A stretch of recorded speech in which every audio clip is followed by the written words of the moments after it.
Bonjour à tous, ici le Geek Coffee et on se retrouve pour une nouvelle émission de Comics Over. Nous sommes donc début 2017, donc je vous parle des lectures que j'ai lues en décembre 2016 et un tout petit poil que j'ai fait en 2017. Je triche un peu mais c'est un gros événement et je devais en parler en janvier. Voilà, pour être clair sur cet événement. On commencerai rapidement avec DC, on verra les gros événements après. Simplement 3 lectures chez DC. On a Superman Universe hors série 4 qui est sorti en décembre et qui parle donc d'un Superman autre que celui qu'on connaît, c'est-à-dire qu'il y a 2 Superman en fait sur notre planète, un qui agit dans l'ombre et c'est celui-ci, c'est Clark Kent aussi, sa femme c'est aussi Lois Lane, ils ont un enfant et simplement voilà, c'est un Superman méconnu qui se cache du monde et c'est vraiment assez intéressant de voir ce Superman qui se planque. C'est assez compliqué sur le début de l'histoire, mais c'est assez cool. Ensuite on a ici Justice League Universe hors série numéro 3. Oui, il date de novembre. Oui, j'ai rattrapé mes retards de lecture en décembre pendant les vacances. Mais celui-ci mérite vraiment qu'on en parle. C'est une histoire sur Green Lantern qui a cette fois-ci non plus une bague, mais un gant qui est plus puissant, mais qui est plus difficile à contrôler. Cette histoire est vraiment démente, elle se dit vraiment très facilement. Je ne vais pas parler de la menace auquel doit faire face notre ami Hal Jordan, puisque c'est Hal Jordan ici, mais c'est vraiment intéressant et l'histoire est vraiment très bien écrite et ça se lit très facilement, donc un très bon récit. Et vous voyez, hop, beaucoup de rattrapage au niveau comics Marvel, donc je vais très vite et je ne vais pas parler de tout. Marvel Universe, donc Captain Marvel, une histoire avec Captain Marvel et son équipe qui tient un satellite, qui devient genre la directrice d'un satellite qui orbite autour de la Terre et qui a pour rôle un peu peut-être une barrière anti-menace extraterrestre. Voilà. C'est assez sympa, c'est pas grandiose, mais c'est voilà, ça se laisse quand même assez bien lire. Et voilà, c'est gentillet, on va dire, dans le scénario, c'est pas grandiose, mais ça se laisse lire. Donc je vais pas en dire plus, ça nécessite pas plus de choses. All New Deadpool. All New Deadpool, par contre, hors série, ça celui-là. Je lis plus les réguliers Deadpool.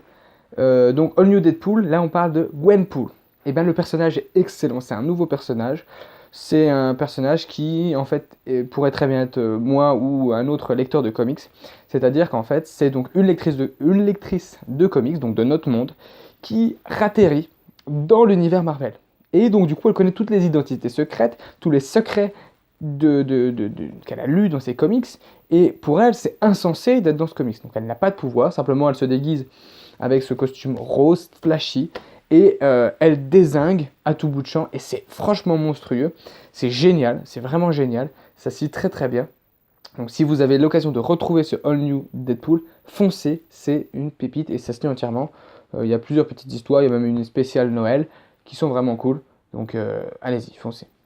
Enfin, dernier comics de novembre, c'est celui-ci, cette fois-ci, Avengers E-Force. Donc A-Force en français. Et en fait, cette équipe avait été fondée, et on l'avait vu particulièrement dans Secret War. Et en fait, eh bien, ce qui se passe, c'est que cette entité, là, cette demoiselle au fond, j'oublie le nom, et une autre entité cosmique apparaissent comme ça au niveau de l'atmosphère. Et puis, eh bien, Miss Marvel, je vous l'ai dit, elle tient un satellite, et donc est une des premières à être confrontée à cette menace.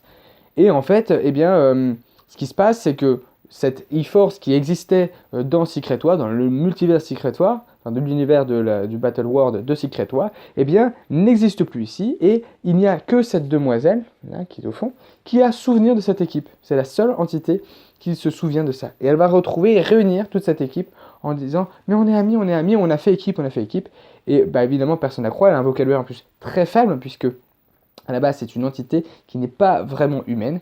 Et quand même, eh bien, elle réunit cette équipe de femmes fortes, qui est vraiment intéressante. Donc, on a Dazzler ici, en version un peu rock. On a ici donc Miss Hulk, Carol Danvers ou Miss Marvel. On a ici Medusa. Et enfin, la troisième, c'est Magie. Donc, 5 personnalités, avec donc cette demoiselle au fond, eh bien, qui vont former une équipe pour lutter contre cette deuxième entité qui est apparue en même temps que celle-ci. Voilà, donc histoire assez intéressante. Et franchement, moi j'avais bien accroché avec la E-Force, c'est assez intéressant. Et ça a son importance dans l'événement de 2017 qui est Civil War 2, puisque le tome 2 de E-Force, donc c'est mieux d'avoir lu celui-ci, le tome 2 sera impliqué dans la Civil War 2, puisque cette équipe sera certainement impliquée dans la Civil War 2, puisque vous le savez peut-être, mais les deux gros protagonistes de Civil War 2 sont Iron Man d'un côté et puis Captain Marvel de l'autre. On a aussi un Missul qui est assez impliqué et puis même Medusa qui est assez impliqué, mais j'en dis pas plus et je vous laisse découvrir ça et j'en parlerai très rapidement de ce Civil War tome 2, de ce Civil War 2. Voilà, donc ça c'est pour les lectures en retard de novembre, sorti en décembre 2016. Et on a 4 comics. Alors, premier comics, c'est Spider-Man Universe, qui donc met en avant Spidey.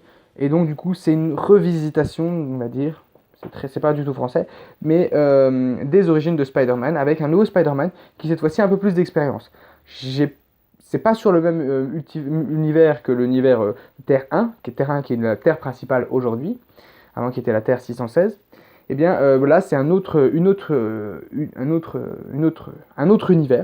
Et donc on a une nouveauté, un nouveau Spider-Man qui est assez sympa, ça se fait assez vite. Bon, ça fait un peu redite des origines, mais ils ont quand même réussi à éviter cet aspect un peu trop, on reprend pile les origines, etc. Non, cette histoire est assez intéressante et elle se laisse quand même assez bien lire, donc je le conseille quand même, puisque surtout pour les fans de Spider-Man, ou ceux qui veulent redécouvrir les origines de Spider-Man, là, on n'est pas à les origines pures et dures, puisque les origines pures et dures sont résumées sur une page, et après on passe sur des aventures où Spider-Man affronte déjà des ennemis qu'il a déjà rencontrés, etc. Du coup, assez intéressant quand même, et donc je le conseille quand même. Ensuite, on a un de mes coups de cœur, Iron Man et Avengers hors série numéro 1, non, numéro 2, pardon, qui va nous introduire une autre équipe qui va être impliquée encore une fois dans la Civil War 2, alors pas en janvier, mais plutôt en février ou en mars, je ne sais plus, qui est donc le Squadron Supreme. Squadron Suprême, si on francise en fait. J'ai un très mauvais accent, donc je vais dire Squadron Suprême. Qui est donc une équipe qui est en gros la version Marvel de la Justice League. Ça peut paraître complètement bête de dire ça, mais en fait, si j'ai découvert ça quand j'ai lu dans Secret War, il y avait déjà une aventure sur cette histoire, j'avais totalement accroché sur cette histoire, et du coup, je me suis dit, quand j'ai vu ça, j'ai dit, c'est génial, j'y vais direct. L'histoire est pas aussi cool que dans Secret War, mais est quand même assez cool. Ça me donne vraiment envie d'approfondir mes connaissances sur cette équipe, qui est vraiment cool. On a un pseudo Superman ici, un pseudo Flash ici, pseudo Wonder Woman là. Là, c'est plutôt un Batman, un Green Lantern, et puis ici c'est Aquaman. Voilà, donc c'est des équivalents. C'est pas vraiment ils portent pas ces noms-là évidemment, puisque là c'est Hyperion, qui est quand même assez connu dans l'univers Marvel. Et bien là, cette équipe, elle s'oppose, dans ce bouquin, elle s'oppose aux équipes des Avengers, puisque pour eux, les Avengers sont une demi-mesure.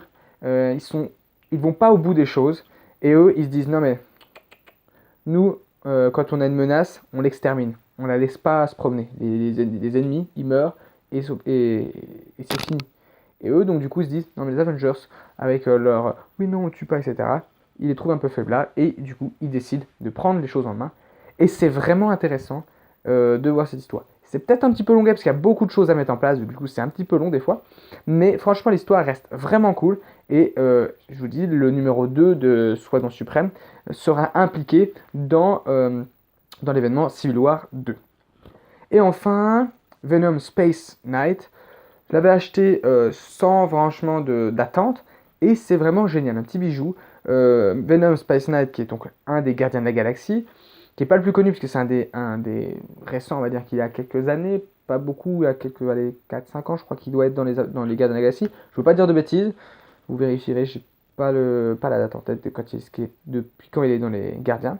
Mais en tout cas, une histoire vraiment cool ici où on se rend compte que Venom en fait est un genre d'élu en fait, c'est-à-dire que ce Venom mais pas totalement anodin. Enfin, le Venom, ce symbiote qu'il recouvre, en fait, les symbiotes, ce sont des genres de chevaliers de l'espace, et il découvre ça, et c'est très très intéressant, ça se lit très facilement, c'est vraiment cool, les dessins sont magnifiques, vraiment, j'adore.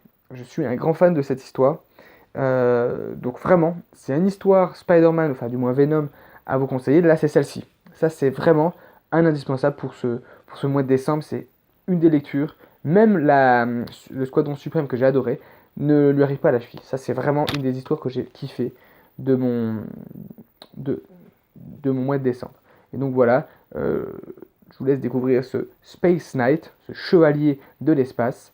qui va du coup être appelé, en fait, entre guillemets, par des genres d'ondes spatiales qui vont lui dire il y a une menace là-bas, il y a une menace là-bas, et du coup il se rend sur place et il va essayer de résoudre les problèmes.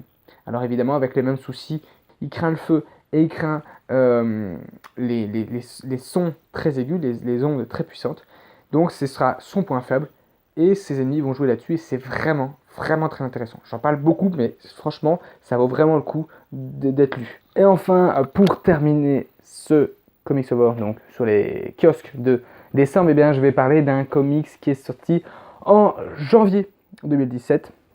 Enfin, une partie, c'est-à-dire que cette partie-là, c'est le Civil War 2, tome 0, en fait, qui est aussi inclus dans le Civil War 2, tome 1, si vous achetez donc aujourd'hui celui-là en kiosque. Je tourne ça le jour du Civil War Day, c'est pour ça que j'ai déjà Civil War et je l'ai lu. On est en fin de journée, je l'ai lu dans l'après-midi, d'où la luminosité pas top, hein, puisque je suis de la nuit, donc j'essaie d'éclairer avec mes lampes comme je pouvais.